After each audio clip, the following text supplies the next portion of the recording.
One of the biggest problems gardeners have when they're just starting out is figuring out when to plant their seeds. What is too early to plant and what is too late? And how do you time it just right to get them in the garden at exactly the right moment?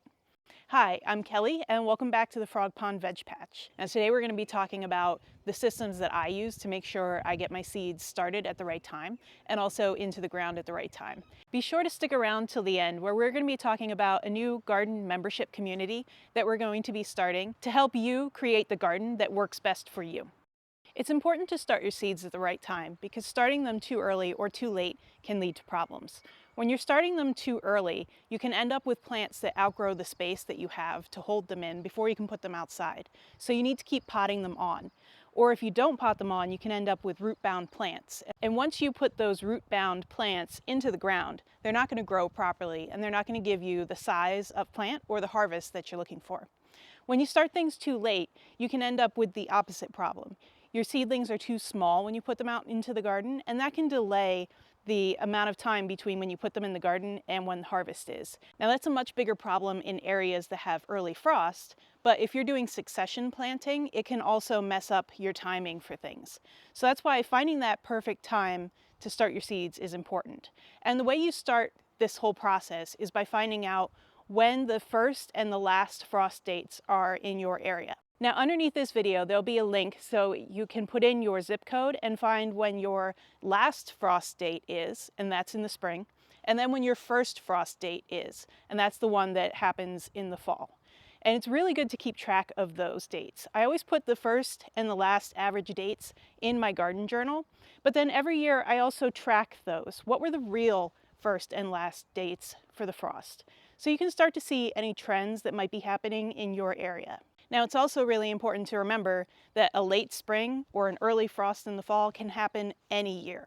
So if you're starting to see a trend in your data, don't expect that trend to be permanent. It's just a nice thing to have on hand. Now that last frost date is the one that's important in the spring. So once you have that date set, you can then count back to figure out how many weeks you need to start your seeds from. So for example, for us, our last frost date is around May 15th. So if I have seeds that need to be started 8 weeks before that, I can count back 8 weeks on the calendar to get to that frost date. Now when it comes to figuring this out every year, I don't want to have to go back to a calendar and trace out what is 8 weeks, what is 10 weeks, 6 weeks before my last frost. So I use that date of May 15th, and then I go back through the calendar and I find dates that are memorable to me that I can use as marker points that set me up for when I can start my seeds.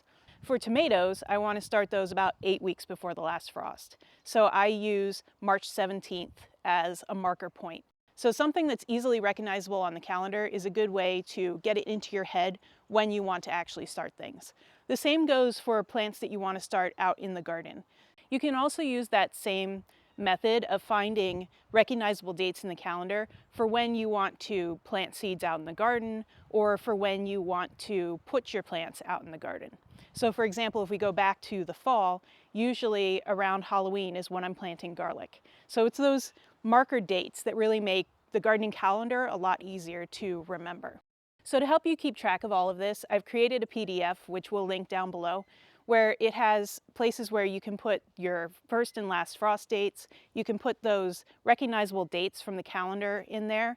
It'll also have some notes about some common vegetables and flowers and when they should be started before frost. And I'll also have some notes in there about how to harden off your plants before you're going to put them out in the garden. I'll put a seedling tracker in there too, so you can figure out when you want to plant your seedlings and approximately when you want to take them outside and then harden them off. So over the last couple months, Dan and I have been putting together the idea of creating a garden membership community.